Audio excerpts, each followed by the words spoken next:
Rita Mundim, de volta depois de um recesso. Rita, seja muito bem-vinda, é um grande ano. Rita Mundim, já queria começar falando sobre cobrança amigável.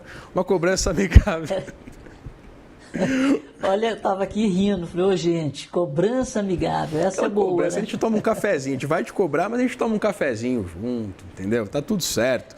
Pois é, a cobrança, Vitor, a cobrança amigável, ela seria até possível se a carga tributária no Brasil não fosse tão grande, né? Essa carga gigante que nos massacra, né? Mas tudo bem, vamos para a cobrança amigável, para a orientação, porque o litígio, ele faz com que o Brasil deixe de arrecadar muito. As pessoas preferem o risco de sonegar, às vezes, para que o negócio continue sobrevivendo, do que pagar. E depois sempre tem aquelas renegociações, aqueles perdões. Então, o problema no Brasil é o excesso de impostos, né?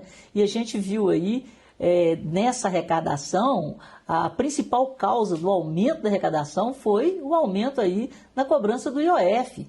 A cobrança do IOF ano a ano cresceu 20%. Então, isso é custo para as pessoas nas transações com dinheiro, principalmente um custo maior para o crédito. Então, houve um aumento de arrecadação pela cobrança do IOF, que, como eu disse, cresceu, né, mais de 20% ano a ano e cresceu em dezembro, comparado com dezembro do ano passado, quase 27%. E tivemos também, pelo bom desempenho do mercado de trabalho, pelo aumento da massa real de salários, um aumento de 3,5% na arrecadação com as receitas, né, previdenciárias. Então, isso aí é por causa do bom desempenho do mercado de trabalho, aumento da massa, né, e provocou esse aumento aí de quase 780 bilhões nas receitas previdenciárias. A Receita Federal destacou, né, uma arrecadação de 86,4 bilhões de reais com o IOF, um aumento, como você disse, Rita, de 20,5%. Rita, vamos mudar de assunto, vamos falar sobre essa série de liquidações por parte do Banco Central nos últimos dias, né? O Banco Master e a Will Financeira, os grandes destaques. Tirando o critério, evidentemente, de combate às fraudes, a gente sabe desse consumo bastante significativo, de cerca de 1/3 dos recursos disponíveis no Fundo Garantidor de Crédito. Rita, como é que a gente pode acompanhar o FGC se recuperando? A gente sabe, evidentemente, que as instituições grandes e sérias estão um pouco desgostosas com isso, né?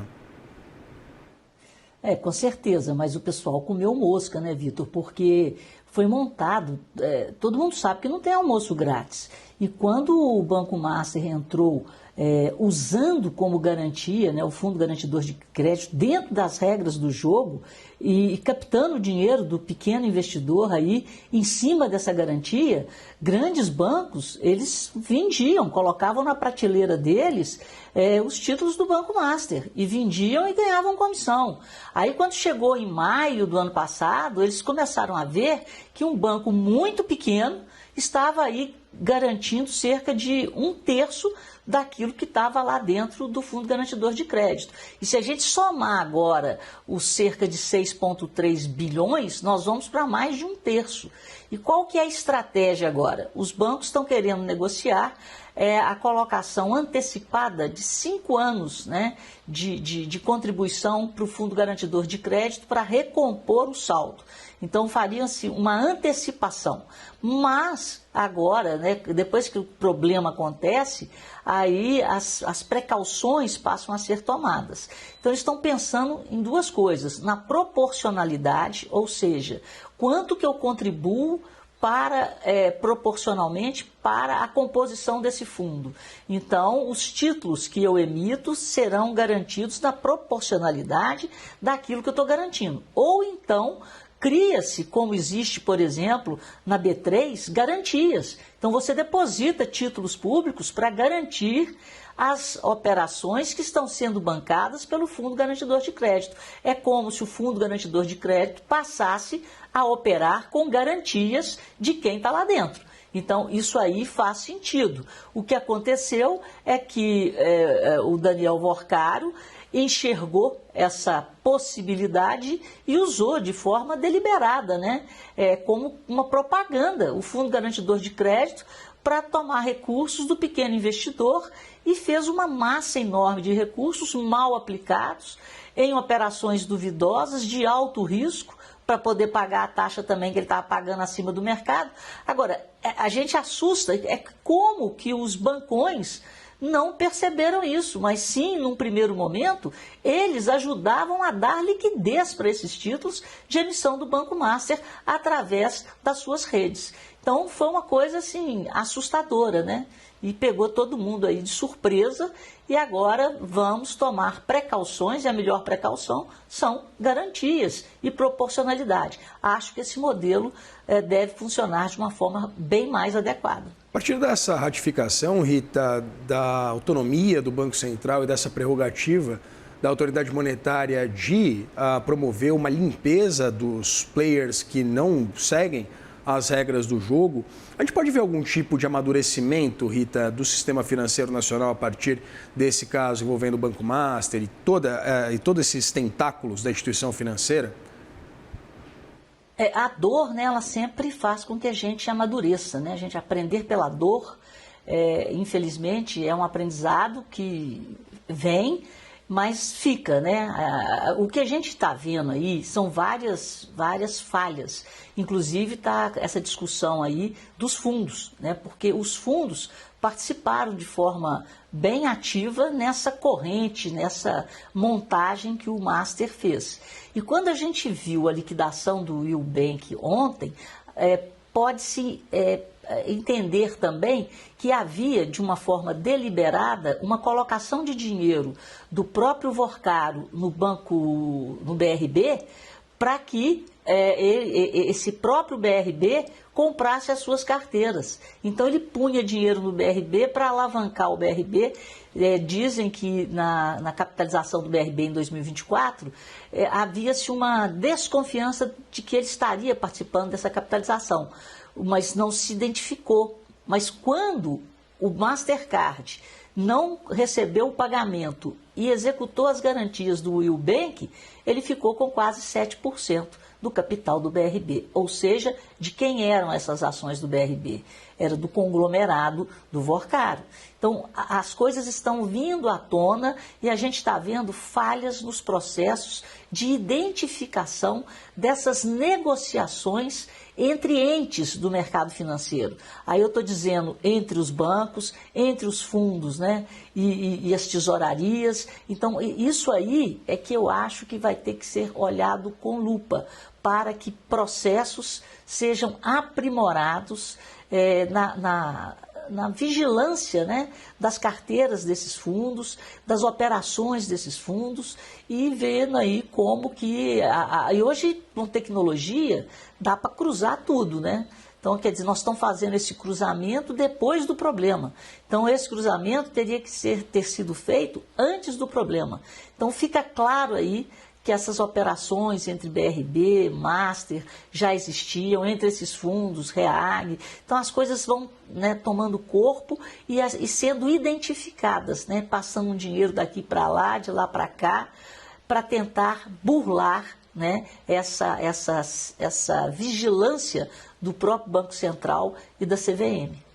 Rita Mundim, nosso índice Bovespa está nas máximas históricas nesse momento, alta de 3,45%, 177.741 pontos para o nosso índice Bovespa, alta de 3,45%. O que está acontecendo? Ontem, 3,3% de ganhos, hoje mais de 3,4% de alta nesse momento. O que está acontecendo, Rita Mundim? Ô Vitor, a gente conversou aqui há algum tempo sobre a concentração do índice Bovespa, né? E o volume da Bolsa que não convencia ninguém. Dessa vez, sim. Está havendo, sim, entrada de capital estrangeiro, porque a gente identifica isso nos volumes negociados, que foi um volume atípico ontem, né, de praticamente 50 bilhões. Hoje, já temos a projeção de um volume de mais de 40 bilhões, ou seja, os volumes negociados nesses últimos 2 dias, eles são praticamente o dobro da média que vinha sendo negociada até aqui. Então, está havendo, sim, um remanejamento, né, do investidor global em termos de risco. O Trump, com essa loucura dele, né, os Estados Unidos estão perdendo atratividade e está sobrando para os emergentes. E nesses emergentes você vê que aqui no Brasil a concentração dessa alta, dos volumes negociados, a alta hoje é generalizada, ontem foi também, eu estava olhando agora, só as ações da Drogasil que estão em queda em todas as ações que compõem o índice Bovespa. Então estão subindo todos os setores, está entrando dinheiro para tudo.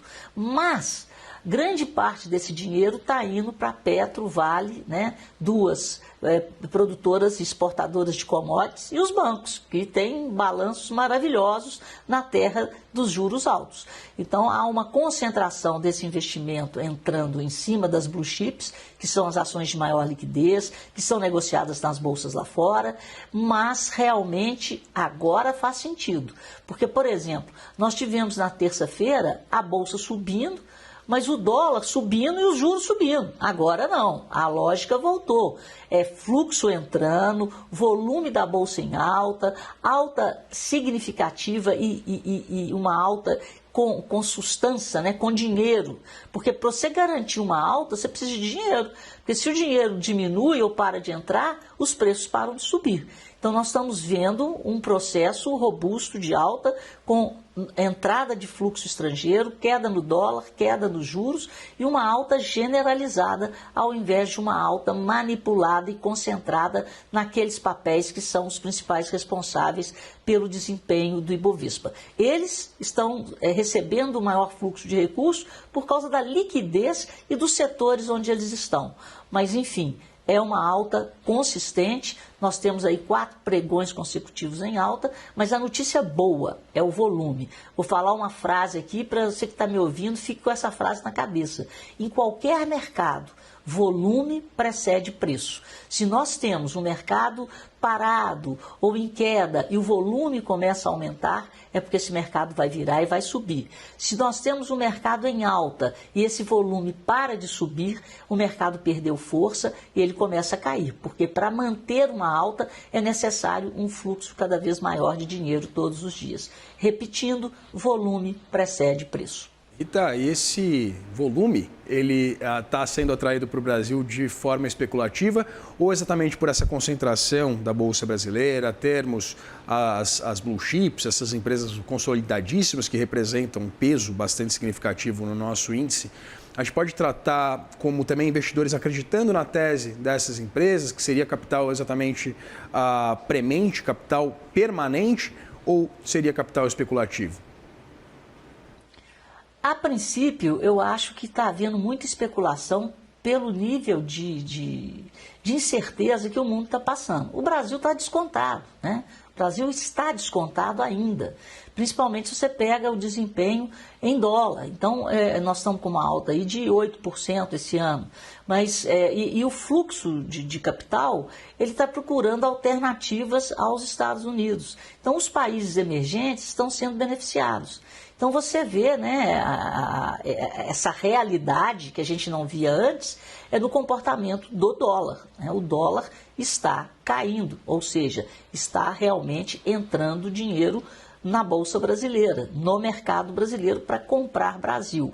Agora, se isso será mantido, porque nós temos eleição, nós temos o Trump lá tentando entrar em acordo em relação à Groenlândia, se a paz volta entre os membros da OTAN, há de novo uma reorganização desse fluxo de capitais, porque o Brasil, né, o risco Brasil é muito alto, mas o retorno aqui também é muito elevado, o que atrai esse capital que tem vindo para cá. Na Bolsa, porque estamos descontados em função de uma taxa de juros extremamente alta por muito tempo, então o nosso mercado de capitais estava morto, descontado mesmo, e temos essa atratividade pela própria taxa de juros, mas dessa vez estamos tendo sim uma entrada de capital na Bolsa Brasileira. Mas vamos ver a próxima pesquisa, o que vai acontecer aí pela frente, esse caso Master, né? E as suas implicações em termos de credibilidade, né, do sistema e do próprio país. Vamos acompanhar, mas a princípio eu acho que é um movimento de correção de um mercado que estava descontado em um momento onde o investidor global estava procurando opções fora dos Estados Unidos. E o Brasil pelo tamanho da sua economia, pela liquidez, ele é um bom porto para esse tipo de capital.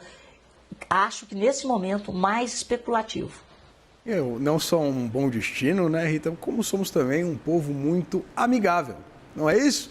Rita Mundim, muito obrigado pelas suas leituras, pelas suas informações aqui no nosso Insights do Mercado. Sempre um prazer dividir tela com você. Valeu, Vitor.